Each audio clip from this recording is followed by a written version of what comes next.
Before we begin, take a moment with me, not to learn something new, not to fix yourself, just to pause, close your eyes for a few seconds, and ask a simple question. Who is here right now? At first, the question feels easy. Of course you are here.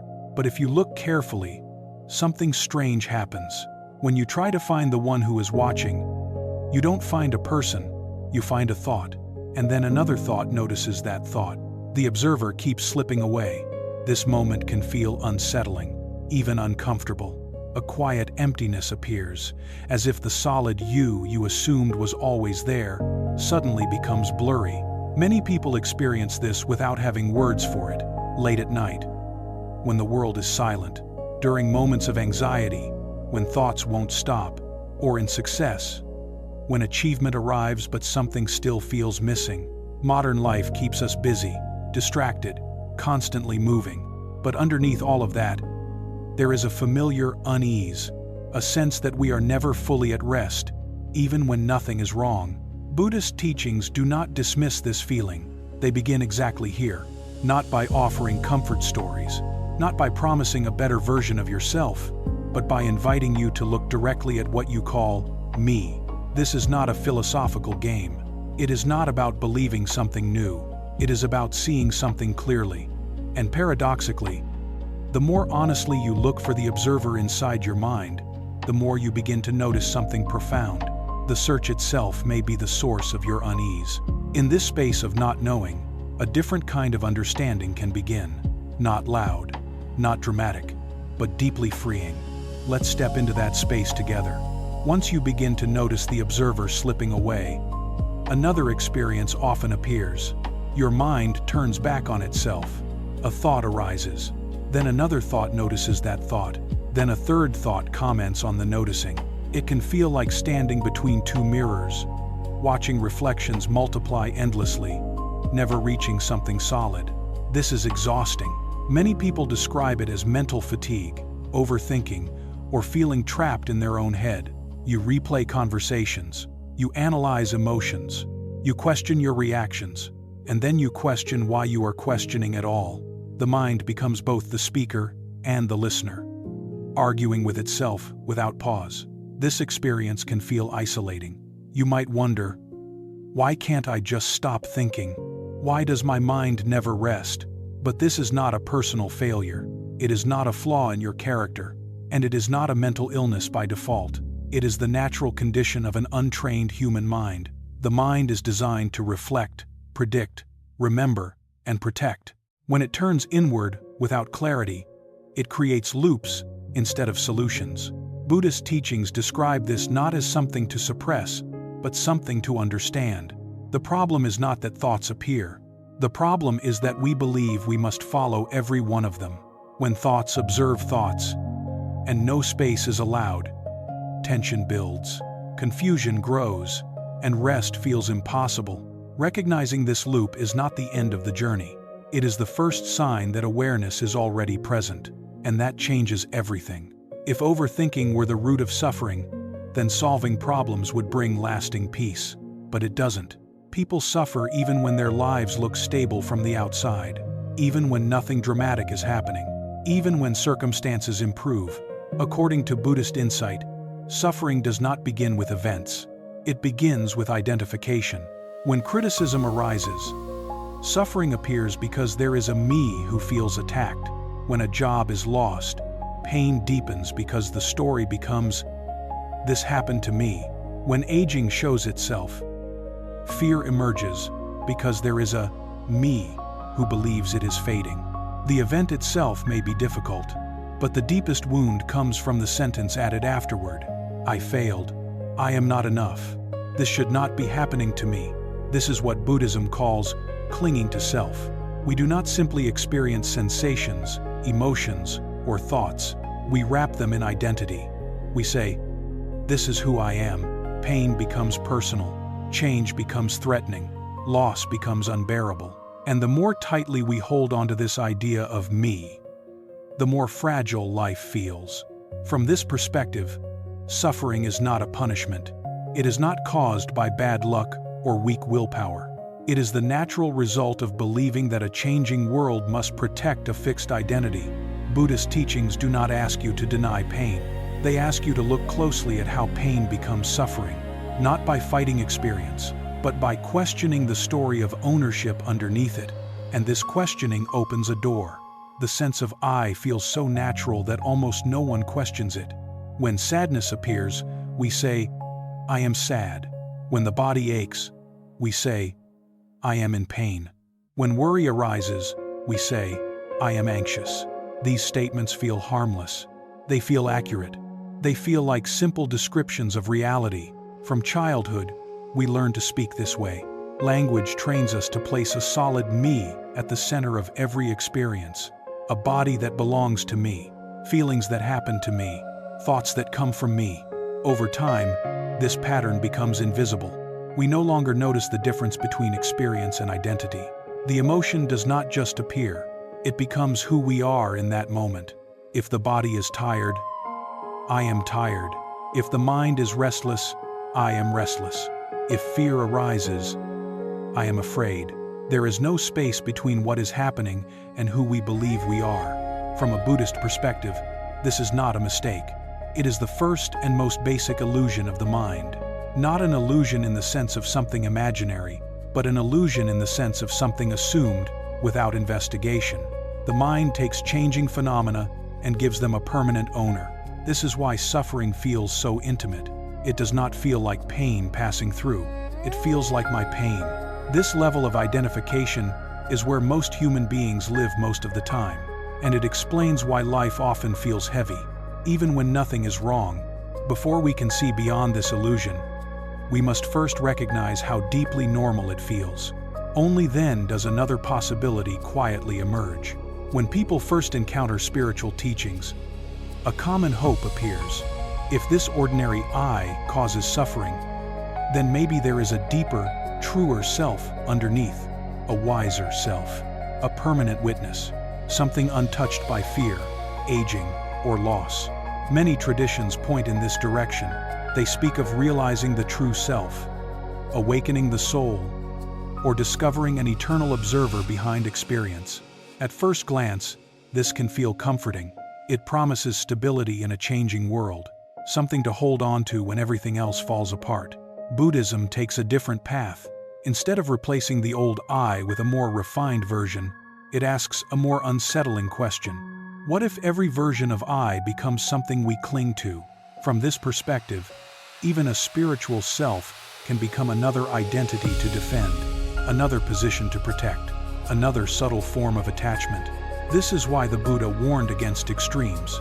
Not only the extreme of believing in a solid, permanent self, but also the extreme of trying to destroy the self or grasp a hidden essence. Both sides are forms of clinging. The middle way does not ask you to deny experience or invent a higher identity. It invites you to look carefully at whatever you call me and see whether it can truly be owned, controlled, or made permanent. Body, feelings, thoughts, awareness itself. Each one changes. Each one arises due to conditions. Each one passes away. Buddhism does not offer a better self. It offers freedom from needing one. And that freedom begins not with belief, but with honest observation. Once the search for a true self begins to loosen, attention turns toward direct experience. Buddhist teachings invite us to look closely at 4 areas of life: the body, feelings, mental states, and all phenomena that arise in awareness. What becomes clear is simple, yet deeply unsettling. The body changes every day. Cells are born and die. Energy rises and fades. Aging happens without asking permission. If the body were truly me, we should be able to command it. We should be able to say, do not grow old, do not get sick. But the body follows causes and conditions, not personal wishes. Feelings behave the same way. Pleasure appears and disappears. Discomfort comes and goes. You cannot decide to feel happy on demand, nor can you stop sadness by force. Thoughts are even more revealing. They arise on their own. One thought leads to another, then vanishes. No announcement, no controller behind the scenes. When we observe carefully, a pattern emerges. Nothing stays. Nothing obeys. nothing can be fully owned. This is why the Buddha offered a simple reflection. This is not mine. This I am not. This is not myself. This phrase is not meant to reject life. It is meant to clarify it.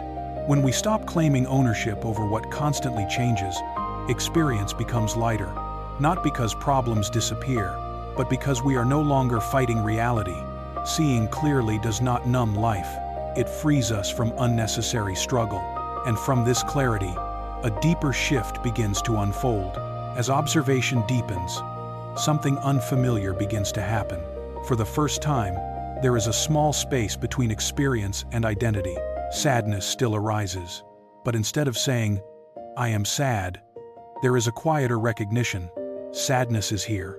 The difference may seem subtle, but it changes everything. In that moment, the emotion is no longer consuming the whole field of awareness.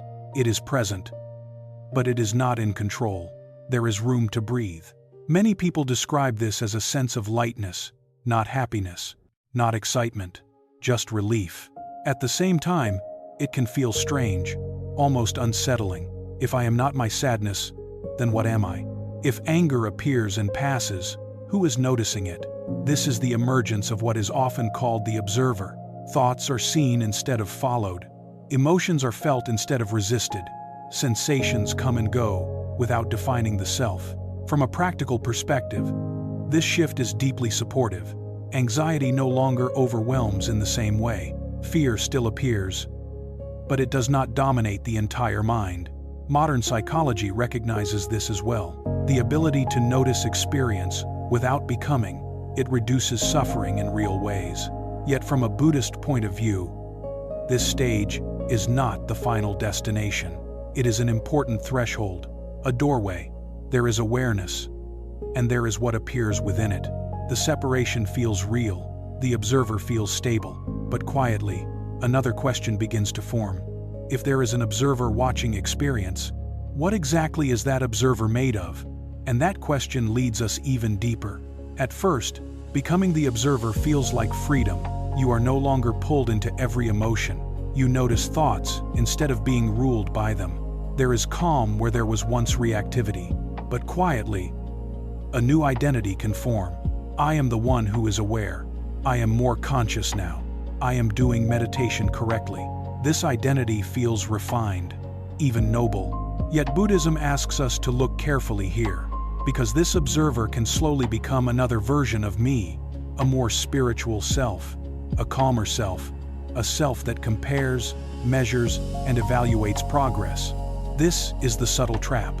The mind replaces the old identity with a new one, but the structure remains the same. There is still someone who wants to maintain clarity, someone who fears losing awareness, someone who feels proud of insight. From the outside, this looks peaceful. From the inside, tension quietly persists. Buddhist teachings do not condemn this stage. They recognize it as part of the path, but they also warn that any position we hold on to, even awareness itself, can become another form of attachment. The observer feels real because it is subtle, but subtle does not mean permanent. This is why the invitation remains the same. Look again. Not to judge the observer, but to investigate it with the same honesty used before.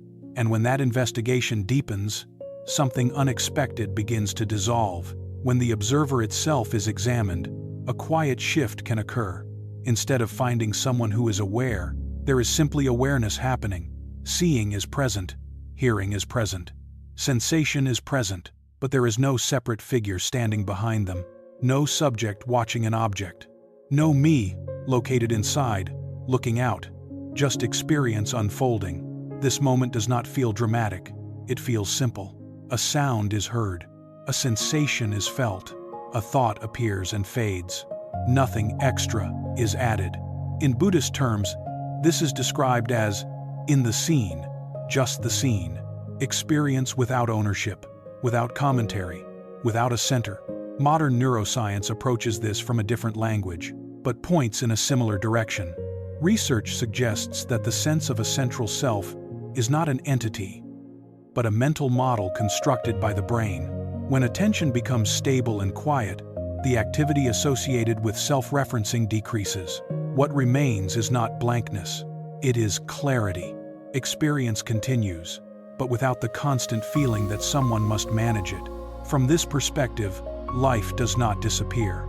It becomes more immediate. There is walking, but no walker behind it. Thinking, but no thinker apart from the process. This is not something to hold on to. It cannot be maintained by effort. It appears naturally, when the need to stand apart from experience falls away, and with it, a deeper ease quietly emerges. At this point, a final and very subtle paradox appears. If there is no solid I, then who is trying to become free? After seeing through identification with the body, emotions, and thoughts, after questioning the observer itself, a new effort often arises. I need to stay here. I need to maintain this clarity. I must not fall back. But notice what is happening. The moment freedom becomes a goal, someone appears who wants to achieve it. Every attempt to attain no self quietly rebuilds the very self it seeks to dissolve. A seeker is born, a project begins, and with it, tension returns. This is why Buddhism does not teach forcing release. You cannot command the mind to let go. You cannot decide your way into freedom. Effort at this stage creates contraction, not ease. Seeing, however, works differently. When understanding becomes clear enough, clinging loses its logic. Not because you push it away, but because it no longer makes sense to hold on. Liberation, in this view, is not an accomplishment. It is not something earned, collected, or stored. It is what remains. When the effort to become something finally exhausts itself, nothing special is added. Nothing dramatic is achieved. The struggle quietly stops, and in that stopping, something opens on its own. Buddhist teachings often use a simple image to describe release. Imagine holding a hot stone, believing it is precious. Your hand burns, but you endure the pain because you think it is worth it. What makes the hand open? Not willpower, not discipline, not a command. The hand opens the moment you clearly see the stone is burning you. Letting go is not an action. It is a consequence of understanding. In the same way, clinging continues only while it seems necessary, while it promises safety, while it appears to protect a fragile me. When suffering is seen clearly, not intellectually, but directly, the grip loosens by itself. There is no inner debate, no dramatic decision. Release happens naturally. This is why Buddhism emphasizes insight over control. You do not force the mind to drop attachment. You allow clarity to reveal its cost. When that clarity is complete, there is no one left who needs to let go. No owner, no controller, just the end of unnecessary tension. Life continues. Sensations arise. Emotions pass through, but the weight of holding disappears. And what remains feels lighter, not because life changed, but because the struggle against life ended. When the boundary between me and you softens, something unexpected appears. Compassion, not as a moral command, not as a spiritual achievement, but as a natural response. When there is no solid I to defend, suffering is no longer personal. Pain is not my pain or your pain. It is simply pain arising. And when suffering is seen this way, the impulse to ease it does not come from obligation. It comes from clarity. If a hand touches fire, the body pulls back, not because it should, but because it understands. In the same way, when separation dissolves, care becomes spontaneous. Life continues exactly as before. People still speak. Work still needs to be done. Challenges still appear. But without the constant reference to me, experience flows more freely. The path does not end here. There is no final arrival point. Practice continues. Not to become something better, but to remain honest with experience. Watching the mind, noticing clinging, allowing release, again and again. This is not a promise of perfection. It is an invitation to sincerity. Freedom, in this sense, is not found somewhere else. It unfolds right where you are. Each time the story of me loosens its grip. The path is simple, not easy, but deeply human, and it remains open.